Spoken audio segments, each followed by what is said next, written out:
Muradi melihat ini sebagai tanda bahwa Gerindra ingin mengorkestrasi dinamika politik ke depan. Jadi saya bilang per tanggal 20 Oktober nanti semua yang kemudian menjadi bagian dari Pak Jokowi akan bergeser. Itu alamiah politik saja katanya. Ya, sahabat sekalian, saya juga setuju dengan pengamatan Muradi ini ya. Kita lihat nanti orang-orang yang selama ini mengagung-agungkan Jokowi seperti Zulhas, Erlangga Hartarto, Yusril Iza Mahendra, siapa lagi, you name it, mungkin baru-baru AHY itu akan lari semua dan tidak akan lagi menganggap Jokowi. Ya, kalaupun memperhatikan paling basa-basi saja. Ya, harimau mati meninggalkan belang. Ya, manusia mati meninggalkan nama. Pejabat lengser atau step down meninggalkan nama baik juga harusnya. Tetapi mereka yang tidak meninggalkan nama baik tidak akan pernah digubris lagi.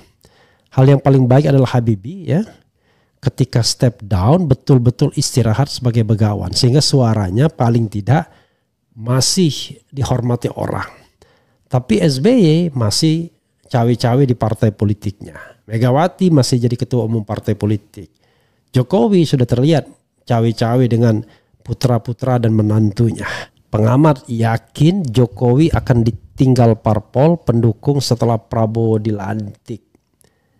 Itu juga keyakinan saya ya. Orang bisa bertahan dalam penghormatan itu, baik penghormatan genuine maupun penghormatan semu dengan 3 faktor ini.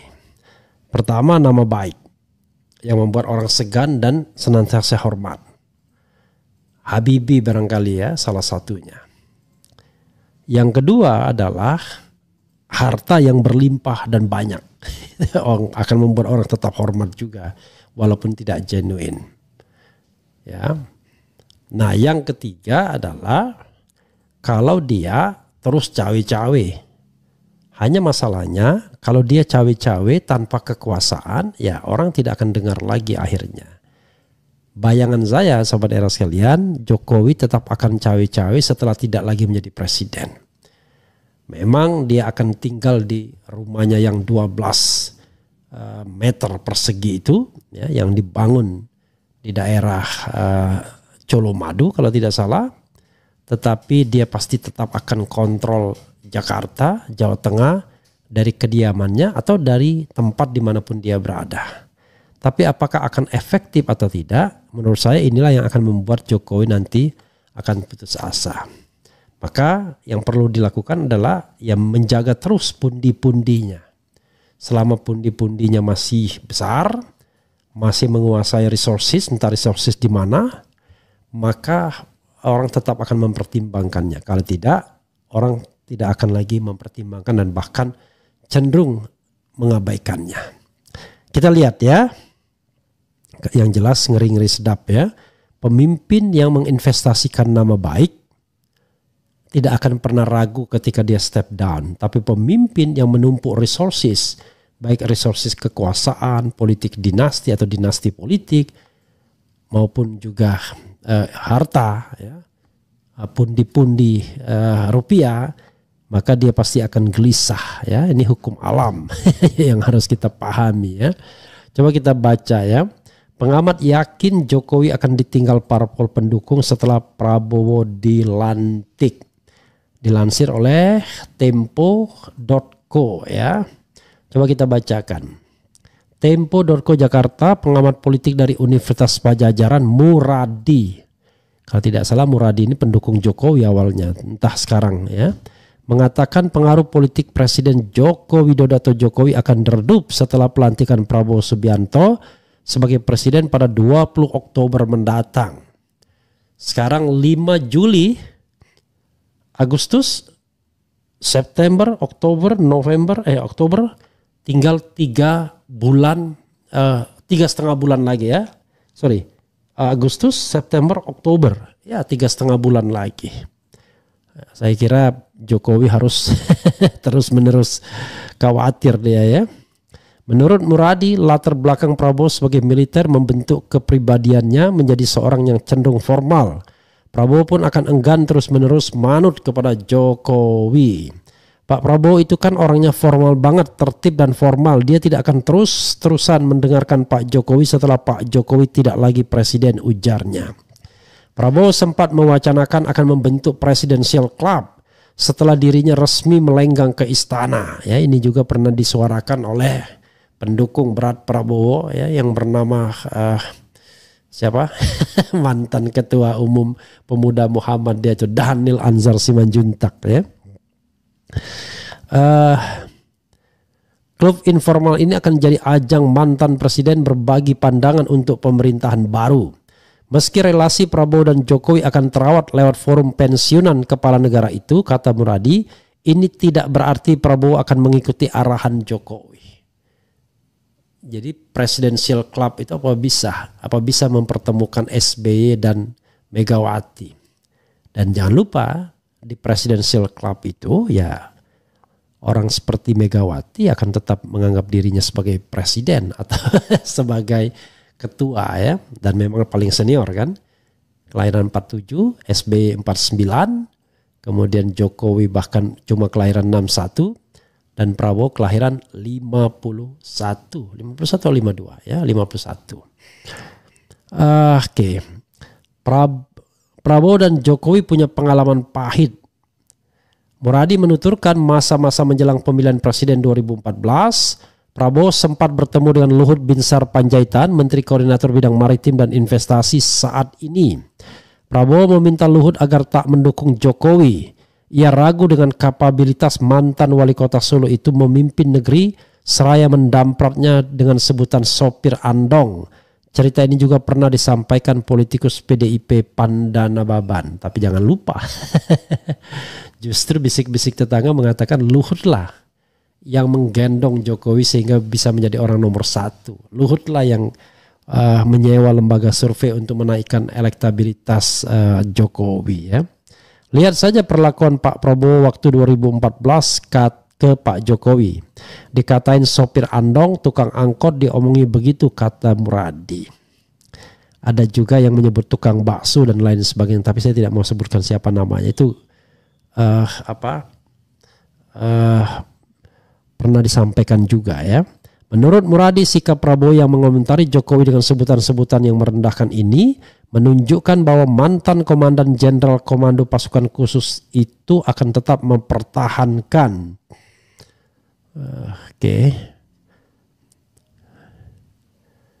akan tetap mempertahankan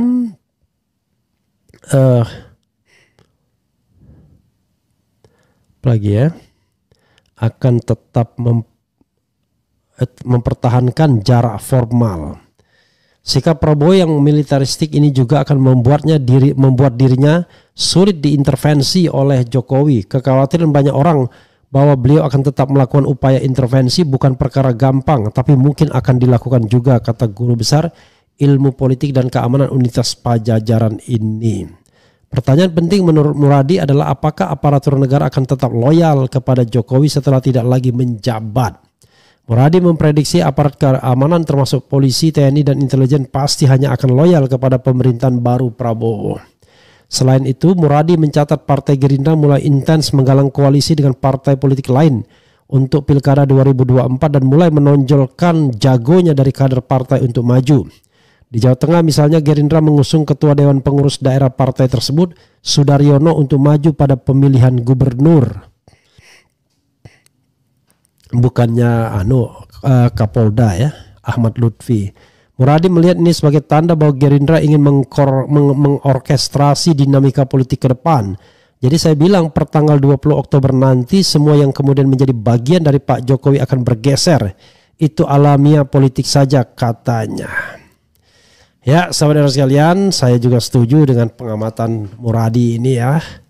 Kita lihat nanti orang-orang yang selama ini mengagung-agungkan Jokowi seperti Zulhas, Erlangga Hartarto, Yusril Iza Mahendra, siapa lagi, you name it, mungkin baru-baru AHY itu akan lari semua dan tidak akan lagi menganggap Jokowi. Ya, kalaupun memperhatikan paling basa-basi saja. Ya, harimau mati meninggalkan belang. Ya, manusia mati meninggalkan nama. Pejabat lengser atau step down meninggalkan nama baik juga harusnya. Tetapi mereka yang tidak meninggalkan nama baik tidak akan pernah digubris lagi. hal yang paling baik adalah Habibie ya, ketika step down betul-betul istirahat sebagai begawan sehingga suaranya paling tidak masih dihormati orang. Tapi SBY masih cawe-cawe di partai politiknya. Megawati masih jadi ketua umum partai politik. Jokowi sudah terlihat cawe-cawe dengan putra-putra dan menantunya. Jadi orang tidak akan hormat ya. Sekarang kalau Anda masih hormat ya karena dia menjadi presiden ya. Misalnya nanti ya pengamat politik Kodari yang barangkali sekarang berada di belakang Jokowi, apakah masih ya akan menjadi begitu atau langsung melipir kepada Prabowo juga ya. Hasan Nasbi apakah tetap di belakang Jokowi atau akan melipir juga ke Prabowo ya kan, dan mereka paham betul siapa yang sesungguhnya yang paling berkuasa. Karena itu per 20 Oktober ke depan saya pribadi tidak akan tertarik lagi mengkritik Jokowi. Yang harus kita awasi, kita kritik adalah presiden yang sedang menjabat, dalam hal ini Prabowo. Bagaimana kalau kemudian dia banyak terpengaruh oleh katakanlah intervensi Jokowi. Pertama, Jokowi tidak lebih senior daripada Prabowo Subianto. Sekarang saja dia iya. Tetapi de facto Prabowo Subianto itu 10 tahun lebih senior dibandingkan Jokowi. Itu satu. Yang kedua adalah Prabowo itu banyak hartanya sehingga dia tidak akan rely on dengan Jokowi. Yang ketiga, dia merasa bahwa dia adalah seorang jenderal, ya walaupun jenderal kehormatan, sehingga bagaimanapun dia pasti akan jauh lebih merasa punya pride dibandingkan Jokowi. Jadi sudahlah, mereka yang sekarang mengagung-agungkan Jokowi pada saatnya nanti akan jangan-jangan ramai-ramai mencelanya juga atau ramai-ramai meninggalkan juga. Kita lihat, karena tidak ada persekongkolan dalam hal yang buruk kecuali ya perikatan dalam hal yang baik. Nah, perikatan dalam hal yang baik itu tidak ditandai dengan ambisi uang dan kekuasaan. Tapi kalau perikatan yang buruk ditandai dengan uang dan kekuasaan. Begitu tidak ada lagi uang dan kekuasaan yang ditawarkan, ya semua pada akan lari ya. Itu hukum alam ya, natural law. Sobat semuanya, coba kita bacakan komentar Sobat RH terkait dengan hal ini ya. Mantap kalau nggak mengikutin Joko Widodo Prabowo. Ya iyalah, emang kerbau yang dicucuk hidungnya. Pak Prabowo ingat Sabta Marga, jangan gampang dipengaruhi oligarki dan China. Nah, kalau oligarki dan China kita harus lihat apakah Prabowo bisa independen ya dari China dan oligarki. Itu test case itu. Mudah-mudahan bisa ya. Apalagi bebas dari korupsi, mudah-mudahan bisa, mudah-mudahan. Wajarlah kalau Prabowo mau putar 2 kali dikadali Jokowi. Salam cadas Bang Refli. Gak mungkin bisa ditinggal dong, Gibran ada di sampingnya kok. Emang Gibran akan punya pengaruh di samping Prabowo Subianto?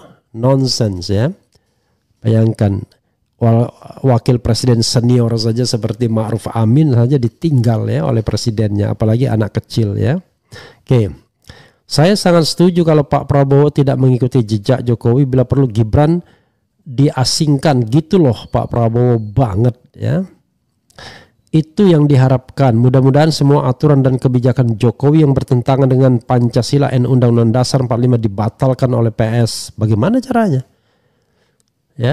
Ya bisa sih kalau dia mau bikin perpu misalnya. Ngerinya sebaliknya dia akan sakit. Ya nanti kita lihat ya. Kalau saya berharap ke depan itu negara ini akan diberikan sebuah blessing ya, sebuah rahmat ya, blessing in disguise. Nanti kita lihat ya. Apapun saya meyakini itu bahwa akan ada sebuah kejadian luar biasa ke depan yang menyangkut relasi kekuasaan antara Prabowo Jokowi, Prabowo dengan Gibran, atau siapapun di elit kekuasaan itu ya. Kemudian tapi kan ada putranya di pusat kekuasaan, orang nomor 2 loh. Iya, sudah saya jawab ya. Ingat, wahai rakyat Indonesia di seluruh Nusantara, jangan kau pilih anak menantu Jokowi di pilkada nanti di bulan November. Bentar lagi stroke, dia hanya bisa ngowoh. Apa maksudnya? Ya iyalah, harus ngurus bangsa dan negara, jangan ngurus juragan terus. Harusnya dikasih rumah di IKN bukan di Karanganyar, enak amat. Syukurin kena karma atas perbuatannya, semoga setelah lengser hukum akan menjeratnya, amin. Kemudian sudah seharusnya lah untuk tidak manut sama Jokowi, kan sudah jelas Jokowi dengan segala keserakahannya sehingga negara ini berantakan di sisi ekonomi, hutang numpuk, hukum kian berantakan dan lain-lain salam 08. Baginda yang mulia, Jokowi akan tetap pegang remote lewat anak-anaknya walau sudah tak seefektif waktu jadi presiden. Is it? Yakin itu ya? Yakin dengan kekuasaan Kaisang dengan partai kecil bernama PSI? Yakin dengan kekuasaan Gibran ya, yang masih 36-37 tahun dengan jabatan sebagai wakil presiden ya. Jangan salah, jabatan wakil presiden itu belum tentu sedahsyat Menko Polhukam atau Menko Marinvest misalnya. Anda lihat mana yang lebih berpengaruh antara Luhut Binsar Panjaitan dengan wakil presiden Ma'ruf Amin misalnya.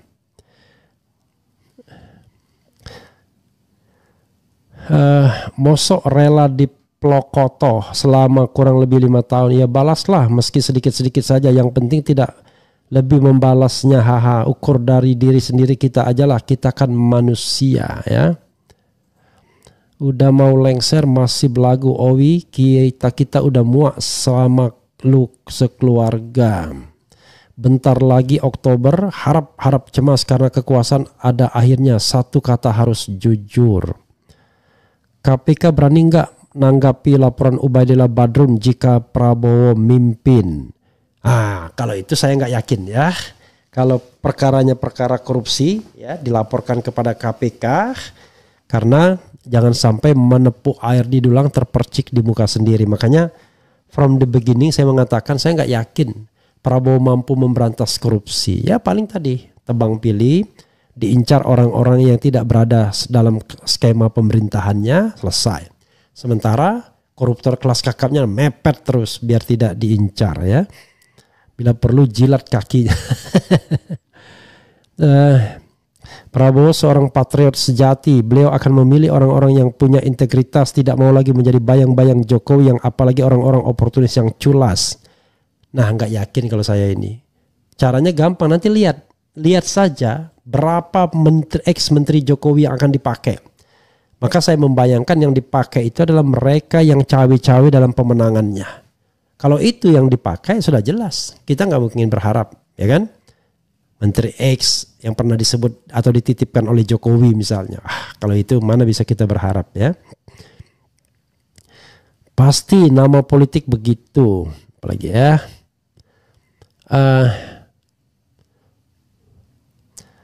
Refli Harun bahas berita Tempo tentang korupsi, kolusi dan nepotisme jabatan Profesor Sisufmi Dasko. Di masih lektor dan pakai 5 jurnal jokian. Bukan hanya sendiri, saudaranya yang jaksa juga demikian. Gimana ya? Kalau begitu Anda percaya dengan profesor-profesor yang diberikan kepada para pejabat itu? Sudahlah, kita udah tahu. Pertanyaannya adalah, kalau kekuasaan itu di tangan mereka, ya sudah suka-suka lah ya. Kita lihat kan dulu kan, tiba-tiba Profesor A,